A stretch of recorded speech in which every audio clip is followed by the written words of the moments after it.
Before the chandelier light caught the crystal glasses, before the laughter of wealthy guests floated through marble hallways, a voice in the service corridor spoke words that stopped a man who had never been stopped by anything. "Please, I just need to sit down for 1 minute. The baby's pressing on my spine and I can't." "You'll finish the East Wing before you sit. That's what we pay you for." The reply was cold, dismissive, the kind of voice that had never known hunger or fear or the weight of standing for 9 hours while 7 months pregnant. 30 feet away, in the shadow of an alcove where he'd stepped aside to take a phone call, a man who controlled 4 districts of the city slowly lowered his hand from his ear. Because he knew that voice. Not the cruel one. The other one. The one asking for mercy. He knew it the way you know a sound from childhood. The way you know the voice of someone who once shared their last piece of bread with you behind a dumpster in Morrow Hill when you were both 11 years old, and the world had already decided neither of you would survive it. Corvin Thade had not heard that voice in 18 years. And now, it was begging. The phone call he'd been taking, a negotiation worth 6 figures, suddenly meant nothing. The voice on the other end kept talking, but Corvin had stopped listening. His eyes were fixed on the corridor ahead, where a shadow moved against the wall, hunched and slow. He ended the call without explanation, and he began to walk. The Pemberton estate sat on 11 acres of manicured silence in the Vantro Heights district, where money was so old it had stopped bothering to prove itself. The house itself was a Georgian revival. Red brick and white columns, with windows that gleamed like they had never known a fingerprint. Inside, the floors were Italian marble imported from quarries that had been supplying aristocrats since the Renaissance. The art was original. Not reproductions, not prints, but canvases that had hung in museums before the Pembertons had decided they preferred private ownership. The staff was invisible, which was exactly how Margot Pemberton preferred it. Tonight was the annual Pemberton Foundation Gala, a gathering of philanthropists and politicians and men who operated in the spaces between both. 300 guests, $12,000 centerpieces, champagne that cost more per bottle than most people earned in a week, and a service staff of 19, each one trained to move without sound, to exist without presence, to meet every need without ever being seen meeting it. The gala had been planned for months. The caterers had been vetted, the security had been briefed, and every server had been given a 30-page manual on how to hold a tray, how to pour wine, how to smile without showing teeth. Seren Malkova had been working for the Pembertons for 41 days. She had not been given the manual. She had been given a uniform and told to figure out the rest. She was 29 years old. Her dark hair, once thick and full of loose curls that fell past her shoulders, was now pulled into a tight bun at the base of her neck. Regulation style, no exceptions. Her eyes were the color of wet slate, and they carried a heaviness that had nothing to do with the hour and everything to do with the last 11 months of her life. She was 7 months pregnant. The uniform didn't accommodate this.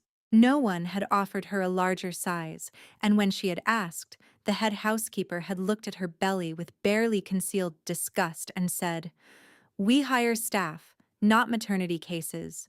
Make it work." So the black dress stretched across her belly in a way that made every movement a negotiation between fabric and flesh.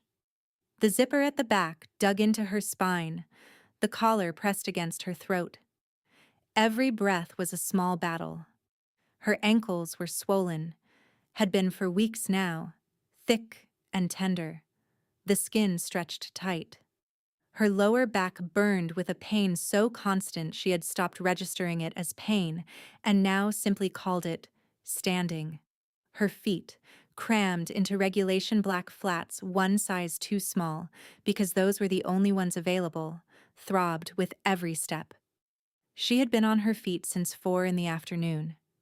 It was now 11:17 at night, 7 hours and 17 minutes. She had counted. She always counted now, Minutes until she could sit. Hours until she could sleep. Days until the baby came. Counting was the only thing that made the time pass. She had eaten once, a bread roll taken from a tray before service, chewed quickly in the corner of the kitchen while no one was looking. The bread had been dry, left over from the morning's preparation, but she had eaten it anyway because the baby needed something and there was nothing else. She had used the bathroom twice, both times earning a sharp glance from the head housekeeper for taking too long. 90 seconds the first time, 2 minutes the second. She had smiled at guests who looked through her, carried trays that made her wrists ache, and polished silver until her reflection in the spoons looked like a ghost she no longer recognized. And now she was being told she could not sit. Not for 1 minute. Not while the baby inside her pressed against her spine like a fist. Not while her vision swam at the edges and her body screamed in a language only she could hear. The woman in front of her was Margot Pemberton herself, 62, pearl earrings, a face that had been lifted so many times it no longer moved when she spoke. Her lips were painted a shade of coral that probably had a name like Tuscan Sunset or Mediterranean Dawn. Her dress cost more than Seren would earn in a year. She looked at Seren the way one looks at a stain on a tablecloth, with irritation, with faint disgust, with the unspoken question of why it hadn't already been removed. The East Wing, Margot repeated. Now. Seren nodded. She pressed her hand against the wall for balance. She took one breath, then another. And she did not sit. 11 months ago, Seren Malkova had been a different woman. She had lived in a small apartment in Carvel Crossing, 2 rooms, a kitchen the size of a closet, a window that looked out onto a fire escape where pigeons gathered every morning like a congregation. The rent had been reasonable, the neighborhood had been quiet, and she had shared it with a husband named Harlan Dow, a man who had seemed kind during courtship and revealed his true architecture slowly, the way rot reveals itself in a house. First a smell, then a stain, then the collapse of something you thought was solid. Harlan had never hit her. That was the thing she would later repeat to herself in the dark, as if it were a defense, as if cruelty required a fist to qualify. But Harlan had done everything else. He had monitored her phone, checked it while she slept, demanded the password when she changed it, read every message she received and questioned every one she sent. He had tracked the mileage on her car, calculating the distance between her reported destination and the actual miles driven, confronting her with the discrepancy as if she had committed a crime. He had timed her grocery trips with a stopwatch app on his phone and questioned every minute she couldn't account for, demanding receipts, demanding explanations, demanding confessions for sins she hadn't committed. He had told her she was too stupid to work, that she would embarrass herself, embarrass him, and prove to everyone what he already knew. He had told her she was too emotional to have friends, that she needed things too much, wanted things too much, exhausted everyone who tried to care for her. He had told her she was too broken to be loved by anyone except him, that he was doing her a favor, that she should be grateful, that without him, she would be nothing. He had said these things calmly, in a voice that never raised, with a smile that never fell, until Seren had begun to believe him the way you believe the weather. The sky is blue, the grass is green. You are worthless, and you are lucky he stays. When she told him she was pregnant, Harlan's face had changed. Not softened. Changed. Like a mask being removed to reveal another mask beneath it. The smile disappeared. The calm evaporated. And in its place was something she had only glimpsed before. A coldness so complete it felt like standing in front of an open freezer. "That's not mine," he had said. The words hadn't made sense at first. She had stared at him, waiting for the punchline, waiting for him to laugh and say he was joking. But his face remained frozen, his eyes fixed on her belly with an expression that looked almost like hatred. She had shown him the test, the dates, the math. She had pulled out a calendar and counted the weeks with her finger, showing him that the timing matched perfectly, that there had been no one else, and that there could not have been anyone else, because he controlled every minute of her day. But Harlan had already made his decision. He had emptied the bank account, an account in his name only, because he had told her joint accounts were too complicated, too messy, not necessary when I'm handling everything. He had transferred the money somewhere she couldn't trace and closed the account before she even knew it was possible to do that. He had packed a single suitcase, the leather one she had given him for their 3rd anniversary. And he had walked out of the apartment at 6:40 in the morning while Seren stood in the kitchen doorway, 8 weeks pregnant, still wearing the shirt she had slept in. "Good luck explaining this to your next victim," he had said. And then he was gone. She had not seen him since. She had learned, 3 weeks later, that he had filed for divorce, that he had listed the apartment under grounds of abandonment, her abandonment, not his. That his lawyer was someone expensive and connected, a man whose name she recognized from billboards and television ads, and that Seren, who had no money, no job history for the past 4 years, and no family left alive, had no way to fight any of it. Her mother had died when she was 17. Cancer. The fast kind. The kind that takes someone from diagnosis to funeral in 11 weeks. Her father had remarried 2 years later, moved to Portugal with his new wife, and stopped returning calls gradually, then completely. The friends she'd once had, her college roommate, her co-workers from the call center, her neighbor who used to bring over cookies on Sundays, Harlan had removed them so carefully, so gradually, that she couldn't even remember the last conversation she'd had with any of them. They had faded like photographs left in sunlight until only the outlines remained. She was alone.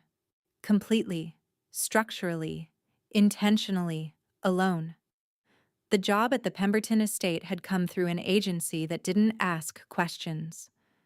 They needed bodies, not backgrounds. They paid in cash. $600 a week. No benefits. No contract. No protections. No maternity leave. No health insurance. No guarantee of tomorrow. Seren had taken it because the alternative was a shelter with a 3-week wait list and a baby who would arrive in 8 weeks, whether she had a roof or not. And so, here she was, polishing silver at 11:19 at night, 7 months pregnant, while a woman with pearl earrings told her she had not yet earned the right to sit down. What Seren did not know, what she could not possibly have known, was that the man standing 30 feet away in the shadow of an alcove had once been a boy named Corvin, who had stolen bread for her when they were children. And he had just watched the whole thing. Seren moved through the east wing with her hands pressed against the small of her back, her body bent slightly forward to relieve the pressure that had been building since hour 6. The hallway stretched before her. 30 feet of Persian carpet, 8 wall sconces that needed polishing, and a silence so thick it felt like judgment. She carried a cloth in one hand and a bottle of brass cleaner in the other. Her fingers were already raw from the earlier work in the main hall. The chemical had stripped away the thin layer of moisture from her skin, leaving her knuckles cracked and stinging. The smell of the cleaner made her stomach turn, a sharp chemical odor that seemed to coat the inside of her throat, but she had learned weeks ago not to complain about such things. Complaints were noted, notes became warnings, warnings became termination, and termination meant the street. She stopped at the first sconce and began to polish. The motion was mechanical. Spray, wipe, circular pressure, repeat. Her reflection appeared in the curved brass, distorted and strange. A funhouse version of herself with hollow cheeks and eyes that had forgotten how to rest. She didn't recognize the woman in the brass. That woman looked ancient, defeated, like someone who had already lost something essential and was only now realizing it was gone. The baby kicked. It was a strong kick, the kind that made her gasp and press her free hand to her belly. She had started feeling movement at 19 weeks. Flutters at first, like butterflies trapped beneath her skin. But now, at 7 months, the kicks were insistent, demanding, and urgent. As if the baby was asking questions she couldn't answer. Why don't we ever rest? Why does it hurt when you stand? Why is there never enough food? I know, she whispered. I know. Just a little longer. She didn't know if she was lying. Behind her, the gala continued in the main hall. She could hear the distant murmur of laughter, the clink of champagne glasses, and the string quartet playing something by Vivaldi. A world of ease and excess, separated from her by nothing more than a hallway and everything more than a lifetime. Those people would go home tonight to soft beds and full refrigerators. They would wake up tomorrow without calculating whether they could afford breakfast. They would never know what it felt like to stand for 7 hours while a baby pressed against their spine and a rich woman told them they hadn't earned the right to sit. She moved to the second sconce. Her vision blurred for a moment, just a moment, and she steadied herself against the wall. The wallpaper was silk, she realized. Hand-painted. Worth more than every possession she currently owned combined. She pulled her hand away quickly, afraid she might leave a mark. She had not eaten enough today. She knew that. The bread roll had been small, maybe 200 calories, and the baby took everything her body had to give before leaving her the scraps. She could feel her own hunger like a second heartbeat, a hollow pulse beneath her ribs that never quite went away. She thought about the $63 in her locker. That was what remained of last week's pay after rent for the room she shared with 2 other women, a room the size of a closet in a building on Vendor Street, with a mattress on the floor and a bathroom down the hall that was shared by 11 people. $63 for food, for prenatal vitamins she couldn't afford, for the used baby clothes she had been buying one piece at a time from a thrift store on Kessel Street. $63 to last until Friday. She thought about the emergency room visit 3 weeks ago, when the cramping had gotten so bad she thought she was losing the baby. The fear had been animal, primal, a terror so complete it had erased everything else. She had taken a bus to the hospital, filled out forms with shaking hands, waited for 4 hours in a plastic chair. The doctor had told her the baby was fine, that she was dehydrated and overworked and needed to rest. Then he had handed her a bill for $412. She had not paid it. She could not pay it. It sat in an envelope under her mattress like a grenade with a slow fuse. She thought about Harlan, somewhere in the city, living a life that did not include her, telling people a story in which she was the villain and he was the victim. And then she stopped thinking, because thinking was a luxury she could not afford. She polished the 3rd sconce, the 4th, the 5th. Somewhere around the 6th, her knees buckled.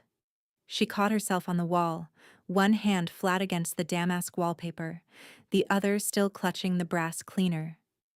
Her breath came in short, shallow bursts. The baby shifted inside her, pressing down.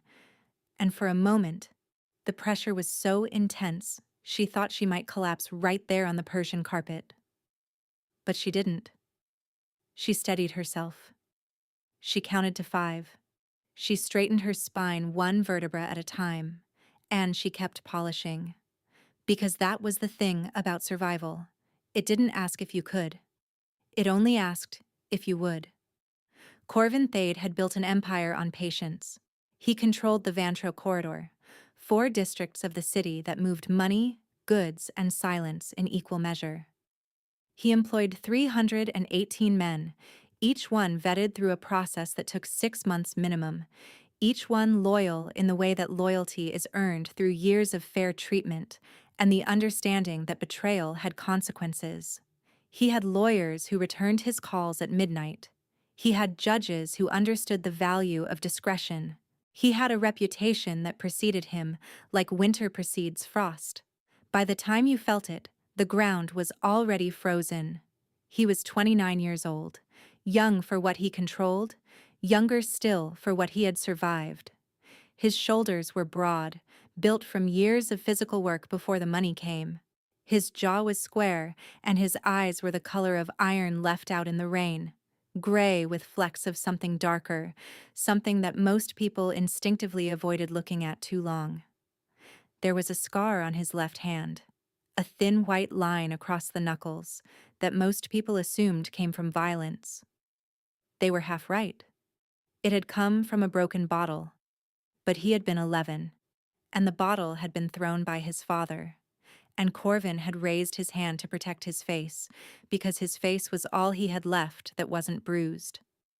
He did not speak about his childhood, ever, to anyone. The memories lived in a room inside his mind that he had locked and sealed and buried beneath years of carefully constructed control. He had built his entire adult life as a kind of fortress against those memories. The money, the power, the reputation, all of it designed to ensure that he would never again be the boy hiding behind furniture while someone bigger decided whether today would be a bad day or a worse one. But standing in the alcove of the Pemberton estate, watching a pregnant woman polish brass sconces while her body screamed for rest, Corvin felt a door open inside him that he had welded shut nearly 2 decades ago. He knew her. Seren Malkova. Seren with the dark curls and the slate-gray eyes and the laugh that had sounded like bells when they were children. Seren who had lived in the apartment 3 floors below his in the Morrow Hill tenements. Seren whose mother had worked double shifts at the fish processing plant and still couldn't afford heat in January. Seren who had once given him half her sandwich when he hadn't eaten in 2 days, even though she was hungry too. They had been children together. Not friends exactly, because friendship required a stability neither of them had, but something adjacent to it. Something forged in shared hunger and shared hiding places, and shared understanding that the world was not built for people like them. He remembered the bread. It had been February. He was 11. His father had spent the grocery money on vodka again, the cheap kind, the kind that smelled like paint thinner and turned his father into something that wasn't quite human. Corvin hadn't eaten in 2 days. His stomach had stopped growling and moved into a dull, constant ache that felt like being slowly hollowed out. He had stolen a loaf from the back of a delivery truck on Gesser Avenue, a clumsy theft, a desperate one. The driver had almost seen him. He had run 4 blocks, his heart slamming against his ribs, before ducking behind the dumpster in the alley next to their building. Seren had been there. She was hiding too, though he never learned from what. She was curled against the brick wall with her arms around her knees, her face pale, and her eyes too old for her age. When she saw him clutching the bread, she didn't ask for any. She just watched him with those gray eyes that already knew too much. He had torn the loaf in half and handed her the bigger piece. It wasn't charity. It wasn't even kindness exactly. It was recognition. He had looked at her and seen himself. Another child who understood that hunger wasn't just physical, that loneliness could eat you faster than starvation, that sometimes the only thing you had to give was the acknowledgement that someone else existed. She had taken the bread without a word. They had eaten in silence, their backs against the cold brick, their breath fogging in the February air. And when they finished, she had reached over and brushed a crumb from his cheek, a gesture so small and so human that Corvin had almost started crying. He didn't cry. He had learned by then that crying made things worse, but he had never forgotten that moment, never forgotten her. And now she was here, 18 years later, pregnant and polishing brass in a rich woman's hallway, and Corvin watched her knees buckle and saw her catch herself against the wall, and understood in a single, clarifying instant that the world had failed Seren Malkova the same way it had once tried to fail him. He pulled his phone from his jacket pocket. He texted one word to a man named Brennick, who had been with him for 14 years and knew better than to ask unnecessary questions. Stay. Then he put the phone away and stepped out of the alcove. Seren heard the footsteps before she saw him. They were measured, deliberate, not the sharp click of Margot Pemberton's heels or the hurried shuffle of another staff member.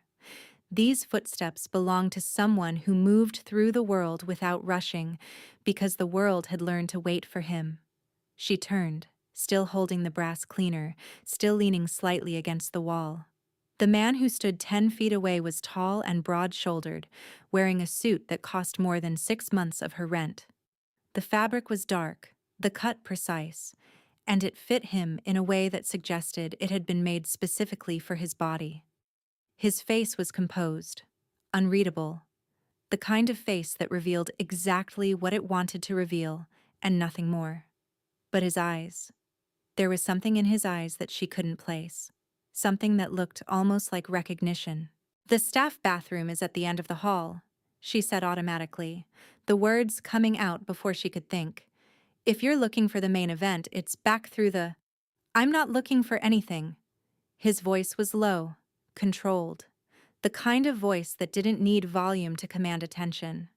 Serene's hand tightened on the cloth. She had learned, over 4 years with Harlan, to read men quickly, to assess threat, to calculate distance, to measure the space between herself and the nearest exit. This man was dangerous. She knew it the way prey knows a predator, instinctively, cellularly. There was something coiled in him, something carefully contained, like a weapon that hadn't been drawn but could be at any moment. But he wasn't moving toward her. He wasn't closing the distance. He was standing exactly where he had stopped, hands visible at his sides, posture deliberately still. "You should sit down," he said. "I can't. Your employer isn't here." "She's always here." Seren heard the bitterness in her own voice and hated it. "Even when she's not." The man studied her for a moment. His gaze dropped to her belly, not the leering way some men looked at pregnant women, not the pitying way others did, but assessing, clinical, as if he were calculating something she couldn't see. "How far along?" "I don't—" She stopped herself. "I'm not supposed to be talking to guests." "I'm not a guest." "Then what are you?" He didn't answer immediately. Instead, he took one step closer. Just one, and tilted his head slightly, the way someone does when they're trying to see past the surface of something. "You don't remember me," he said. It wasn't a question. Seren frowned. She looked at his face, really looked at it, and tried to find something familiar beneath the expensive suit and the iron composure. The jaw, the brow, the way he held his shoulders like a man who had learned to make himself bigger than his circumstances. And then she saw the scar on his left hand, a thin white line across the knuckles, a shape she had seen before, in another lifetime, in a city that felt like a dream now. She remembered a boy with that scar, a boy who had hidden behind a dumpster with stolen bread, a boy who had given her the bigger piece even though he was starving too. Her breath caught. "Corvin?" The name came out as a whisper, barely a sound, but it landed between them like a stone dropped into still water. He didn't nod. He didn't smile. But something in his expression shifted. A door opening. Just a crack. Just enough to let a sliver of light through. "You gave me half your bread," Seren said. Her voice was shaking now. "Behind the dumpster on Morrow Hill. I was hiding from—" She stopped. She had never told anyone what she was hiding from that day. Not then. Not ever. "I remember," Corvin said quietly. Seren pressed her back against the wall. The brass cleaner slipped from her fingers and clattered to the floor, but she didn't reach for it. She was staring at him, at this man who had once been a starving boy with bruises under his sleeves and a stolen loaf of bread clutched to his chest. "What are you doing here?" she asked. "I could ask you the same thing. I work here." "No." His voice hardened just slightly. You're being worked here. There's a difference. Seren opened her mouth to argue, but no words came, because he was right. And she was too tired, too hungry, too far past the edge of her own endurance to pretend otherwise. Corvin looked at her for a long moment. Then he reached into his jacket and pulled out a card. Plain white, no name, just a phone number printed in black ink. There's a car waiting at the service entrance, he said. Black sedan, no markings. The driver's name is Brennick. He'll take you anywhere you want to go. I can't leave. I'll lose my job. You'll lose more than that if you keep standing. He held out the card. I'm not asking you to trust me. I'm asking you to let me help you sit down somewhere that isn't this hallway. Seren stared at the card. She thought about the $63 in her locker, the $400 hospital bill, the baby pressing against her spine, the 8 more sconces she still had to polish before Margot would allow her to leave. She thought about Harlan, who had offered help once too, in a voice just as calm, just as certain. Who had promised to take care of her and then taken everything instead. But then she looked at Corvin's hand, at the scar across his knuckles, and remembered the way he had brushed the crumbs from his own share of bread before giving her the bigger half. He had been hungry too. He had given her more anyway. Okay, she whispered. Corvin didn't smile, but he lowered the card into her hand and stepped back, giving her space, giving her the choice to follow or not. The service entrance is 40 feet behind you, he said. I'll be there in 5 minutes. Take whatever time you need. Then he turned and walked down the hallway without looking back. And Seren, clutching the card in her hand, felt something stir beneath the exhaustion and the fear. Something fragile and unfamiliar. The possibility that someone might actually mean what they said. The car was warm. That was the first thing Seren noticed. The warmth. Not the leather seats or the tinted windows or the way the engine hummed so quietly it barely registered as sound. The warmth. It wrapped around her like something she had forgotten she needed, seeping into her bones, softening muscles that had been clenched for hours. For a moment she just sat there with her hands pressed flat against her belly, breathing. The driver, Brennick, had not spoken. He was perhaps 50, with silver-threaded hair and a face that revealed nothing. He had opened the rear door for her, waited until she was seated, and then closed it with the kind of care usually reserved for fragile things. Now he sat behind the wheel, eyes forward, asking nothing, expecting nothing. Corvin sat beside her, but not close. There was a full foot of space between them, deliberate, she realized, calculated to make her feel less trapped. He hadn't touched her, hadn't guided her into the car, and hadn't done any of the small controlling gestures that Harlan had always framed as chivalry. "Where are we going?" she asked. "Somewhere you can sit without someone timing you." "That's not an answer." "It's the only one I have right now."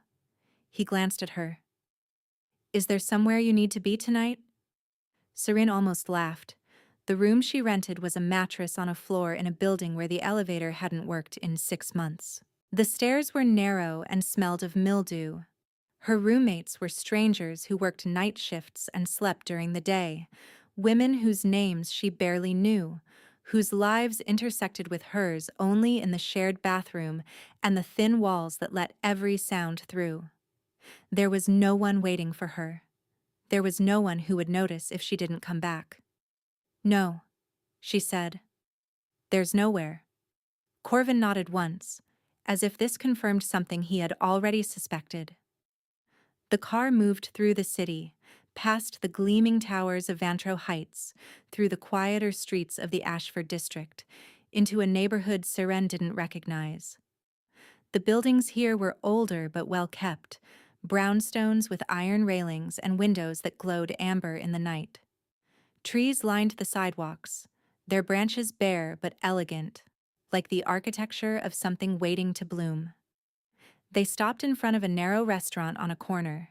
No sign, no name on the awning, just a dark green door with a brass handle and a single light burning above it. "This is mine," Corvin said. "Not officially, but the owner owes me, and he knows how to be quiet." Seren looked at the door, then back at Corvin. "What do you want from me?" The question hung in the air. It was the question she should have asked in the hallway, the question she had been too exhausted to voice. Now it sat between them like a wall. Corvin didn't flinch. "Nothing," he said. "I want nothing from you. Everyone wants something. I know. That's why I'm telling you now. I don't." He paused. "When we were kids, you asked me once why I stole food instead of asking for it. Do you remember what I said?" Seren frowned, reaching back through years of fog and forgetting. And then it surfaced. A memory she hadn't touched in nearly 2 decades. "You said asking gives people power over you. Taking means you only owe yourself." I was 11 years old and already that angry. His voice was quiet. "I've spent most of my life learning that I was wrong. Asking isn't weakness.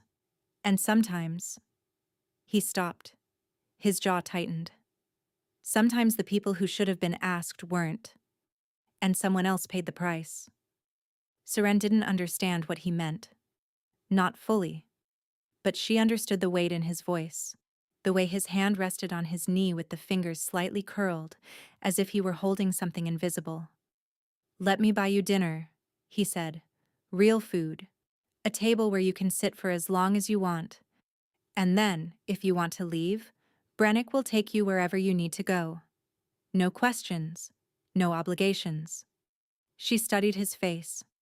She looked for the lie, the angle, the trap, the hidden costs that always came with offers like this. She found nothing but the scar on his knuckles and the ghost of a boy who had once given her the bigger half of a stolen loaf. "Okay," she said. The restaurant was called Vesper, though no sign announced it. Inside, the lighting was low, the tables were spaced far apart, and the air smelled of rosemary and slow-cooked meat. A man in a white shirt appeared the moment they entered, nodded once at Corvin, and led them to a corner booth with high wooden backs that blocked the view from every other table. Privacy. Another deliberate gift. Seren slid into the booth and felt her body sigh. The seat was cushioned. Actually cushioned, not the hard plastic of the break room chairs at the estate. Her spine, which had been screaming for hours, finally quieted to a dull murmur. She pressed her hands against the table. Real wood, smooth and cool, and for a moment, she just existed in the relief of sitting. A waiter appeared with water, bread, butter, and a small dish of olives. He set them down without asking if she wanted them and disappeared. Seren looked at the bread. Her stomach clenched. "Eat," Corvin said. "Don't wait for permission." She reached for a piece. The crust was golden, still warm, dusted with flour and sea salt. She broke it open, and the steam rose in a curl, and when she took the first bite, something cracked inside her chest. Not pain, not sadness, just the sudden, overwhelming recognition of how long it had been since she had eaten something that wasn't cold, stolen, or rushed. She ate 3 pieces before she noticed Corvin watching her. "When was the last time you had a real meal?" he asked. She didn't answer. "Seren? I don't remember." Her voice was small. "There's never enough. And what there is, I save. In case tomorrow is worse." Corvin's expression didn't change, but his jaw tightened. Not at her, she realized, but at whatever had put her here. "Order anything you want," he said. "Order everything. And if you can't finish it, we'll pack the rest. You'll take it with you. I can't afford—" "I didn't ask what you could afford. I asked what you want." Seren looked at the menu. The prices were not listed. A place like this didn't need to list them. If you had to ask, you couldn't afford it. But Corvin had told her to order, and she was so hungry, so tired, so far past the edge of pride that it felt like a country she had emigrated from years ago. She ordered soup, a roasted butternut squash with brown butter and sage, a roasted chicken with vegetables, the skin crispy, the meat falling off the bone, a side of mashed potatoes because the baby had been craving them for weeks and she hadn't been able to justify the expense, and a glass of sparkling water because the bubbles felt like a small, ridiculous luxury. And when the food arrived, steaming, fragrant, more than she could possibly eat, she pressed her hands together in her lap and felt tears prick at the corners of her vision. "Thank you," she whispered. Corvin didn't respond. He just sat across from her, eating nothing, watching the door, giving her the space to feed herself without performance or gratitude. And that, more than anything, told her who he had become. The soup was finished. Half the chicken remained, already boxed by the waiter who had understood without being told. Seren sat with her hands wrapped around a cup of tea, the warmth seeping into her palms, and felt the silence between them shift into something that required words. Corvin had not pushed. He had not asked why she was working as a maid at 7 months pregnant, or where the father was, or what had led her from Morrow Hill to the service corridors of the Pemberton estate. He had simply waited, the way someone waits for rain, knowing it will come, not needing to summon it. And now it came. His name was Harlan, Seren said. She didn't look at Corvin as she spoke. She looked at the tea, at the way the surface trembled slightly with every breath she took. "I met him 5 years ago. I was working at a call center. Customer service, $12 an hour, no benefits, a supervisor who timed our bathroom breaks with a stopwatch." She paused.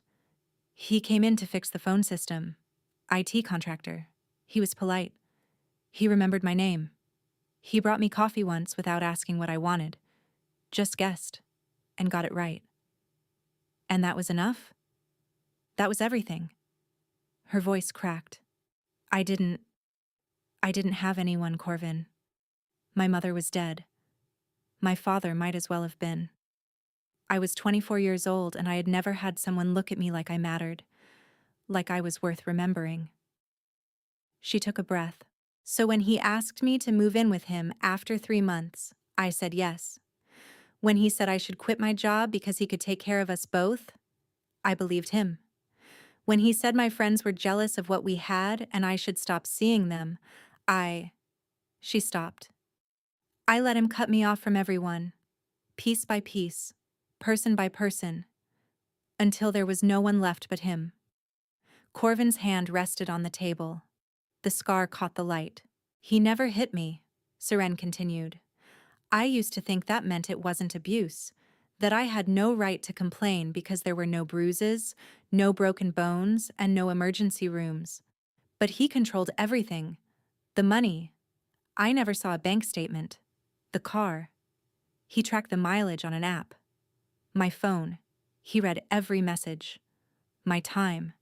He wanted to know where I was every hour of every day. He told me I was stupid, ungrateful, and lucky that anyone would put up with me." Her voice dropped. "And I believed him. For 4 years I believed him." "What changed?" Seren pressed her hand to her belly. The baby kicked. A soft flutter. A reminder that she was not alone in her body. "I got pregnant. I thought—" She laughed, a sound with no joy in it. "I thought it would fix things. I thought he would be happy. I thought finally, I would have done something right. And he looked at me like I was a stranger, like something he had found on the bottom of his shoe." Her eyes glistened. "He said it wasn't his. He said I must have been sleeping with someone else, that it was the only explanation. I showed him the dates, the test, the calendar. I showed him everything, but he had already decided." She wiped her eyes with the back of her hand. "He emptied the bank account, filed for divorce, told his lawyer I was mentally unstable, told everyone we knew that I had cheated on him and was trying to trap him with another man's baby." Her voice broke fully now. "I had nothing. No money, no job history, No one who would believe me over him. He had the apartment, the car, the friends, and the story. I had a positive pregnancy test and the clothes on my back. Corvin was silent for a long moment. When he spoke, his voice was low, careful, like a man handling something that might shatter. Where is he now? I don't know. Somewhere in the city. He doesn't know where I am. At least, I don't think he does. But he's still contesting the divorce. Still trying to prove I'm unfit. She looked at her belly. If he finds out about the baby, he'll... She stopped. He'll try to take her. Not because he wants her. Because he can't stand the idea of me having anything that isn't under his control. Her? Seren blinked. Then she realized what she had said. The doctor told me last month. A girl. Her hand moved across her belly. I haven't bought anything pink. I haven't told anyone. It felt like if I said it out loud, something would take it away. Corvin looked at her for a long moment. His expression was unreadable, but his hands had curled into fists beneath the table. Nothing is taking her away, he said. Nothing and no one. Seren shook her head. You don't know that. You don't know him. You don't know what he's capable of. I know exactly what men like him are capable of. His voice was quiet, but there was something beneath it now. Something cold and old and made of iron. I grew up with one, and I've spent my adult life making sure men like that understand there are consequences to their choices. Seren stared at him. What do you do? She asked. Really? What do you do? Corvin didn't look away. I solve problems, he said, the kind that can't be solved through normal channels. The weight of what he wasn't saying settled over the table like a fog. Seren should have been afraid. She should have stood up and walked out and disappeared back into the anonymous suffering that had become her life. But she didn't, because she had been afraid for so long that fear had become background noise, and sitting across from her was a man who had once been a starving boy, who had given her the bigger half, who had just listened to her entire story without judgment or interruption. I don't want him hurt, she said quietly. I just want him gone.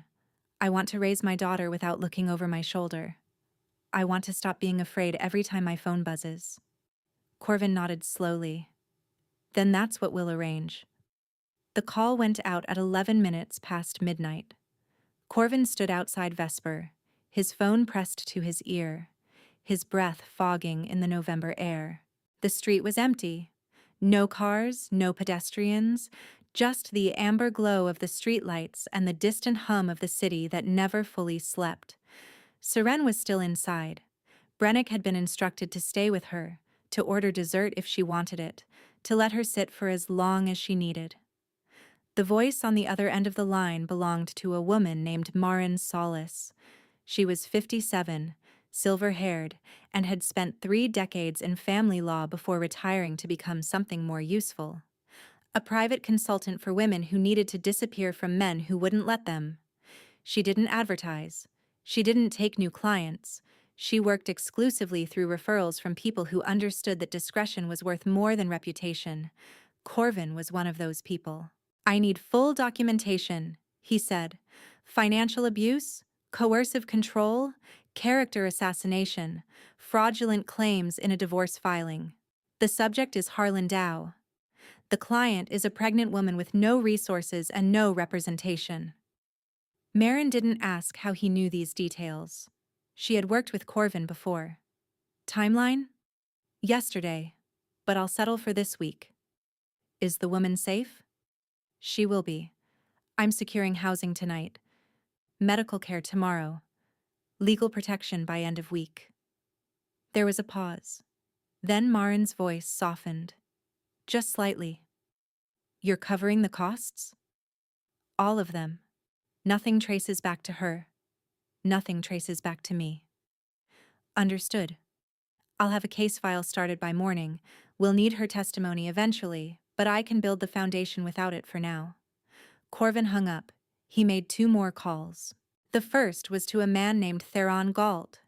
who managed a series of properties Corvin owned through a chain of shell companies designed specifically to prevent anyone from knowing who owned what. By the time the call ended, a furnished apartment in the Belcross district, quiet street, secure building, doorman who had been trained to forget faces, had been placed under a name that existed only on paper. The second call was to Dr. Linnea Vance, an obstetrician who operated a private practice on the east side of the city. She had treated women in difficult circumstances before. She understood discretion, she understood payment in cash, and she understood that when Corvin Thade asked for priority care, the answer was always yes. When Corvin returned to the restaurant, Seren was sitting exactly where he had left her, the cup of tea now empty, her hands folded in her lap. She looked up as he approached, and in her eyes he saw something that made his chest tighten. Hope. Fragile, terrified, newly born hope. The kind that didn't believe in itself yet, but was trying. He sat down across from her. "There's an apartment," he said. "Belcross District. Safe building, clean unit, fully furnished. It's yours for as long as you need it." Seren's face went pale. "I can't." "You can. The rent is covered. 6 months to start. Renewable after that." "Corvin." "There's a doctor. Linnea Vance. She specializes in high-risk pregnancies. She'll see you tomorrow at 10. Brennick will drive you." Seren's mouth opened, but no words came. "There's also a lawyer. Her name is Marin Solis. She's already building your case. By the time Harlan realizes you're not running anymore, you'll have documentation that makes his version of events irrelevant." Seren was shaking now. Not from cold. The restaurant was warm, but from something deeper. The tremor started in her hands and moved through her arms, her shoulders, her chest. "Why?" Her voice was barely a whisper. "Why are you doing this?" Corvin was silent for a moment. He looked at the table, at his hands, at the scar that had been part of him for so long he sometimes forgot it was there. Then he looked at her. "My mother's name was Ivana. She worked 3 jobs. A factory in the morning, a cleaning service at night, and on weekends she took in laundry from neighbors who could pay. She never complained. She never raised her voice. She took everything my father did to her and told me we were fine." His voice was steady, but beneath it was something raw, something that had never fully healed. "She died when I was 13. Not from the beatings, from working herself to death trying to get us out. Her heart gave out on a Tuesday morning. I found her on the kitchen floor when I came home from school." Seren's eyes glistened. "I was too young to help her. Too small. Too powerless." Corvin's jaw tightened. "I made a promise to myself that day, standing over her body. If I ever had the power to help someone like her, I wouldn't look away. I wouldn't wait. I wouldn't tell myself it wasn't my business." He looked at Seren, at the girl who had once shared bread with him behind a dumpster, who had brushed a crumb from his cheek, who had survived the same kind of world he had and somehow kept going. "You were one of the first people who ever treated me like I was human," he said. "You were 11 years old and you didn't have anything, but you took what I gave you without making me feel like a thief. You looked at me like I was worth looking at." He paused. "I don't know how to repay that, but I know how to make sure your daughter never has to hide behind a dumpster wondering if today is the day everything falls apart." Seren broke. The tears came. Not quiet ones, not the tears she had learned to hide, but real tears, the kind that shake your whole body and don't care who sees them. She covered her face with her hands and sobbed, and Corvin didn't touch her, didn't try to comfort her, just sat across from her and let her fall apart. Because sometimes that's what people need, not to be fixed. Just to be allowed to feel the weight of everything they've been carrying. When the sobs finally slowed, Seren lowered her hands and looked at him with swollen eyes. "I don't know how to thank you." "Don't. Just let me help." She nodded. And in that moment, sitting in a corner booth in a restaurant with no name, Siren Malkova made a choice.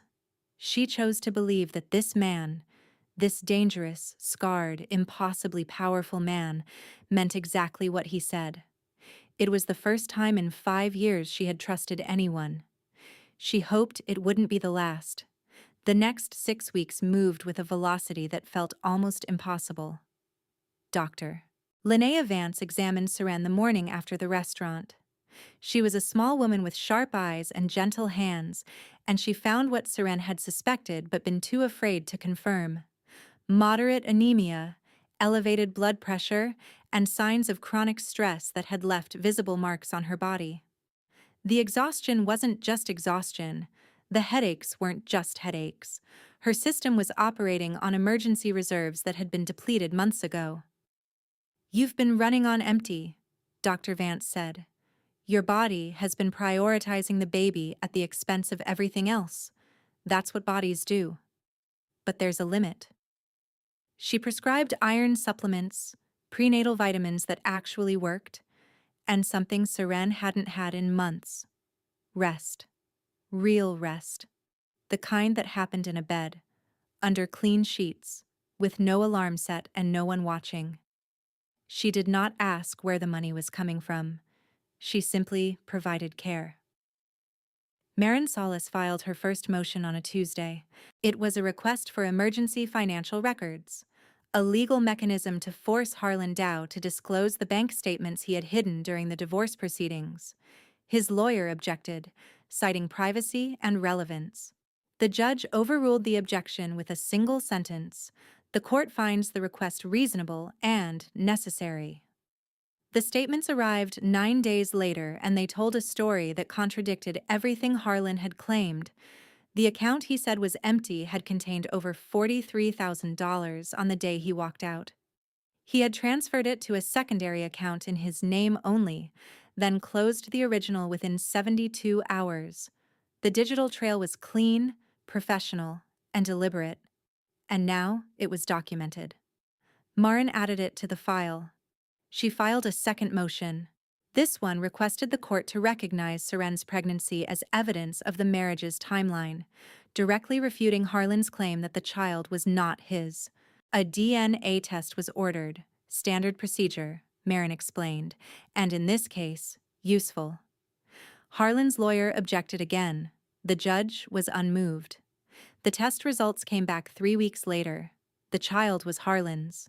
There was no question. The genetic markers were unambiguous. The probability of paternity listed at 99.97%. Marin filed the results with a cover letter that was polite, professional, and devastating. While the legal machinery turned, Siren lived. She slept in a bed. Not a mattress on a floor, not a cot in a shared room, but an actual bed with a frame and a headboard and pillows that smelled like lavender. The Belcross apartment was small but beautiful.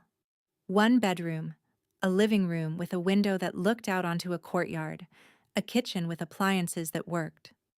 Someone had stocked the refrigerator before she arrived.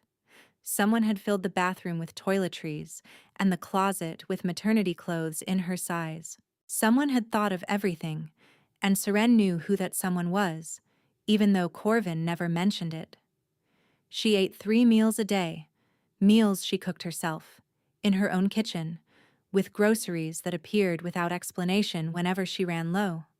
She took walks in the courtyard, short ones at first, then longer as her strength returned. She read books from the shelf in the living room, novels, biographies, and a pregnancy guide with certain chapters bookmarked. The chapter on nutrition, the chapter on labor, the chapter on bonding with your newborn. She did not see Corvin. He called once a week. Brief conversations, 5 minutes or less. He asked if she had what she needed. He asked if the doctor was treating her well. He asked if there was anything else. And then he hung up, leaving her alone with the silence of a man who understood that sometimes presence was not the same as support. But she felt him, in the apartment, in the care, in the small details that no one else would have thought of: a heating pad that appeared in the closet when her back pain worsened, a pair of slippers in her exact size left by the door, a handwritten note from Marin that said, "You're doing the right thing. Keep going." The divorce was finalized on a Thursday. The custody ruling came 3 days later. Full custody to Siren Malkova. Child support ordered at $1,200 per month, calculated based on Harlan's actual income, the income he had hidden, the income the bank statements had revealed. Restraining order granted. 500 feet. No contact. No exceptions. Violation would result in immediate arrest. Harlan's lawyer requested a meeting to negotiate. Marin declined. Harlan himself requested to speak with Siren directly. The court denied the request, and somewhere in the city, in a life that no longer had any legal claim to Siren or her daughter, Harlan Dow received a visit from two men who did not identify themselves. They did not threaten him. They did not touch him. They simply explained, in calm and measured tones, that certain boundaries had been established, and that crossing them would be inadvisable in ways that no legal document could adequately describe. Harlan filed no appeals. He made no further contact. He simply stopped. 6 weeks and 3 days after the night in the Pemberton estate, Siren sat in Marin's office and held a piece of paper in both hands. The words were printed in black ink on official letterhead. They declared her fit, capable, and free. "It's over?" she asked. "It's over," Marin said. "He has no claim to you or your daughter. He cannot contact you. He cannot approach you. And if he tries, we will bury him so deep in legal consequences he'll wish he'd stayed quiet." Siren looked at the paper. She looked at the words, "full custody." She looked at her own name, printed in official type, declaring her the sole legal guardian of a child who hadn't even been born yet. And she held the paper against her chest and closed her eyes and let the silence wrap around her like something holy. The baby came 3 weeks early. It was a Tuesday. The sky was gray, heavy with the threat of rain that hadn't yet decided to fall. Siren had been folding laundry in the apartment, tiny onesies and soft blankets, and a yellow hat that someone had left on her doorstep with no note when the first contraction hit. It wasn't like the cramps she'd felt before. This was different. This was a tightening across her entire abdomen, a pressure so intense it made her drop the onesie she was holding and reach for the wall. She called Brennick. He arrived in 12 minutes. Dr. Vance met her at the hospital entrance, already dressed in scrubs, already calm. "You're doing fine," she said. "The baby is in position. This is going to happen today." 12 hours later, at 4:17 in the morning, a small, wrinkled, red-faced girl entered the world with a cry that sounded like victory. She weighed 6 pounds, 2 ounces. She had dark hair, already curling at the edges, and eyes that wouldn't settle into their true color for months, but already seemed to hold a kind of knowing. She had 10 fingers, 10 toes, and a grip that wrapped around Serene's finger like a promise made in a language older than words. Her name was Mira. It meant wonder. It meant look. It meant see this small, impossible thing that exists despite everything. Siren held her daughter in the hospital bed, the monitors beeping softly, the fluorescent lights dimmed to something almost gentle. The room smelled of antiseptic and clean linens, but beneath that, there was something else. The warm, sweet scent of a newborn, a scent that Siren would later learn to recognize in her sleep. She traced the curve of Mira's cheek with her thumb and whispered words that she had never allowed herself to say before. "You're safe. You're wanted. You're loved. And no one will ever make you feel otherwise." She was released 2 days later. Brennick drove her home, to the Belcross apartment, where someone had installed a crib in the corner of the bedroom and filled the dresser with onesies in every color. There were diapers in the closet, neatly stacked. Formula on the counter, 3 different brands in case one didn't agree with the baby. A rocking chair by the window that hadn't been there before, positioned to catch the morning light. Seren stood in the doorway, holding Mira against her chest, and felt her throat tighten. She walked through the apartment like a woman exploring a dream. She touched the crib. White wood, smooth rails, a mobile of soft fabric stars hanging above it. She opened the dresser. Rows of tiny clothes, folded with care she couldn't have managed herself. She sat in the rocking chair and looked out the window at the courtyard where the maple tree had begun to bloom. "This is ours," she whispered to Mira. "This is home." Mira yawned. Her tiny fist curled tighter around Serene's finger, and Seren laughed. A real laugh, the kind that starts in the chest and bubbles up through the throat, because her daughter was 3 days old and already completely unimpressed by the magnitude of the moment. "Fair enough," Seren said. "We'll work on the big emotions later." She stayed in that rocking chair for an hour, watching the light shift across the courtyard, feeling the weight of her daughter in her arms, letting the silence fill with something that wasn't fear. It was peace. Fragile, earned, hard-won peace. The kind that doesn't announce itself but simply arrives, quietly, gently, like a guest who was always meant to be there. The next 3 months were a blur of feedings and diaper changes and sleepless nights that somehow didn't feel like suffering. Mira grew. Her eyes settled into gray, Seren's gray, her grandmother's gray, a color that had traveled through generations and landed here, in this small, perfect face. Her cheeks rounded out, her grip strengthened. Her cries evolved from urgent wails to more nuanced communications. The hungry cry, the tired cry, and the "I just want to be held" cry. Seren learned to live again. She learned to cook meals that weren't survival, actual recipes, with multiple ingredients and steps that required attention. She learned to take walks without scanning for threats, to let her shoulders relax, to breathe without bracing for impact. She learned to answer her phone without her heart racing, to check the mail without expecting something terrible, to fall asleep without dreaming of Harlan's voice. She found a part-time job at a bookstore 3 blocks from the apartment.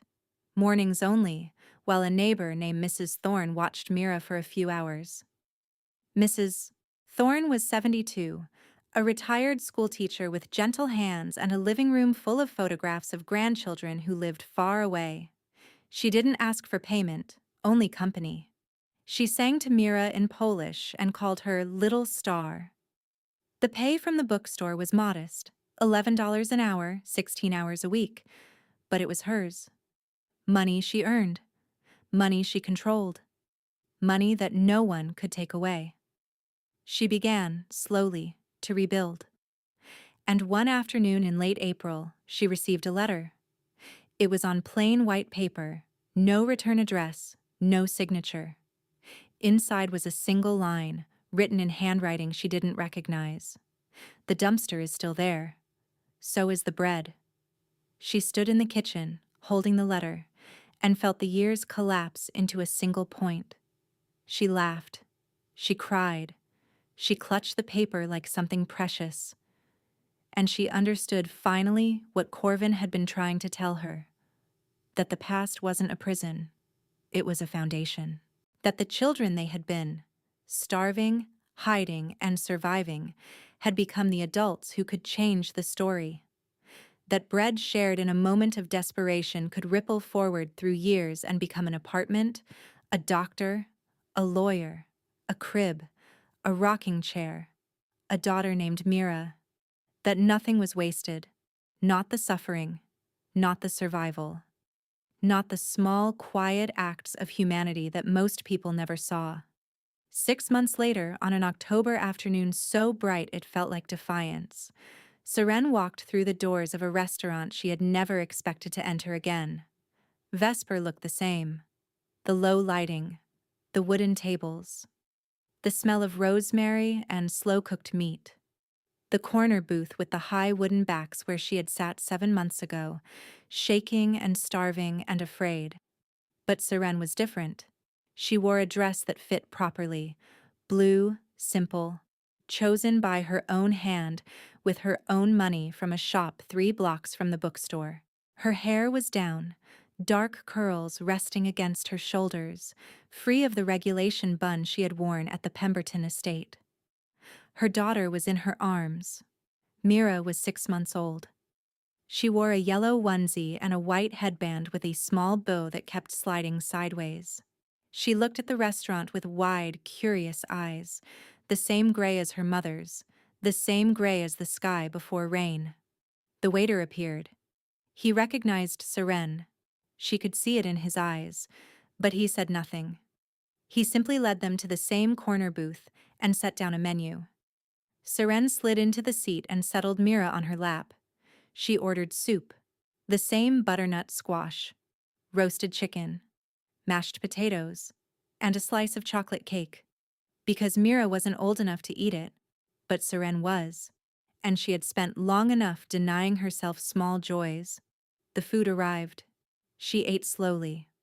Not because she was rationing, not because she was afraid, but because she wanted to savor it. Because she could. When the cake was half finished, the door opened. Seren looked up. Corvin Thade stood in the entrance, wearing the same dark coat he had worn the night they met again. His face was the same. Iron composure, careful stillness, the scar on his hand catching the light. But something was different. He was smiling. Not a wide smile, not a performed one. Just a slight curve at the corner of his mouth. The kind of expression that most people would miss if they weren't looking closely. Seren was looking. He walked to the booth. He looked at her, then at Mira, then back at her. "You came back," he said. "I wanted you to meet her." Corvin sat down across from them. He didn't order anything. He just looked at the baby in Seren's arms, at the tiny fingers, the gray eyes, the bow that was already sliding sideways, and the iron in his face softened. "She looks like you," he said. "She has my mother's eyes. She has your strength. I can see it already." Seren laughed, a quiet, warm sound that filled the space between them. "She's 6 months old. She can barely hold her head up." "Doesn't matter. Some things you can just tell." Mira gurgled, as if offering her opinion on the matter. Corvin's smile widened. "Just slightly. Just enough." "What's her name?" "Mira. Mira." He tested the word, let it settle. "It suits her." They sat in silence for a moment. Not an awkward silence. A comfortable one. The kind that exists between people who don't need to fill the air with noise. Then Seren reached into her bag and pulled out a small object wrapped in paper. She placed it on the table between them. Corvin looked at it. He didn't move to open it. "What is it?" "Open it." He unwrapped the paper carefully, methodically, the same way he did everything. Inside was a small loaf of bread. Fresh. Still warm. Golden crust, dusted with flour and sea salt. He stared at it. "I baked it this morning," Seren said. "It's not stolen. And this time, you get the bigger half." Corvin looked at the bread, then at her, then at Mira. And for the first time in 18 years, the boy behind the wall, the one who had hidden behind furniture while his father raged, who had stolen food to survive, who had promised himself he would never look away, felt the weight of that promise lift. Not because the world had changed, but because in one small corner of it, he hadn't looked away. And now there was a baby named Mira who would never know what it meant to hide behind a dumpster. Who would grow up with a mother who loved her, in an apartment that was safe, with a door that locked from the inside? He picked up the bread. He broke it in half. He handed the bigger piece to Seren. She took it. They ate in silence, the crumbs falling onto the white tablecloth. The afternoon light slanting through the window. Mira watching them both with eyes that hadn't yet learned to be afraid. Outside, the city moved on. Cars passed. People walked. The world continued its indifferent turning. But inside Vesper, at a corner booth with no view, two people who had once been starving children shared a loaf of bread and remembered that the smallest acts of kindness are never small. They echo. They ripple. They become apartments and doctors and lawyers and cribs. They become daughters with gray eyes and names that mean wonder. They become the proof that survival is not just endurance. It's the seed of something better. Corvin finished his half of the bread. He looked at Seren, at Mira, at the life that had grown from a single night of not looking away. "Thank you," he said. Seren tilted her head. "For what?" "For taking the bigger piece, both times." She smiled, a real smile, the kind that reaches the eyes. "That's what you do when someone gives you bread," she said. "You accept it. And then, when you can, you bake some of your own." Corvin nodded. He stood. He looked at them one last time, the woman and the baby in the corner booth, safe and fed and whole. Then he turned and walked out of the restaurant without looking back. Because looking back was for people who doubted what they'd done. And Corvin Thade had no doubts. Not about this.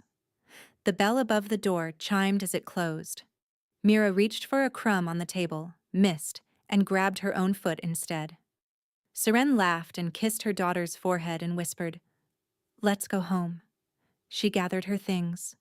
She wrapped Mira in a soft blanket. She walked out of Vesper into the October afternoon, where the sun was bright and the air was cool and the whole world felt, after everything she had survived, like a place that might finally hold her. Behind her, the restaurant continued its quiet business. In front of her, the future waited. Uncertain, yes, but no longer terrifying. Just waiting. The way futures do. And somewhere in a city that had once tried to break them both, a door with a deadbolt stood ready, faithful, permanent. A small guardian made of metal and intention, holding the line against everything that had once been too dangerous to survive. But not anymore. Not for them. Not today.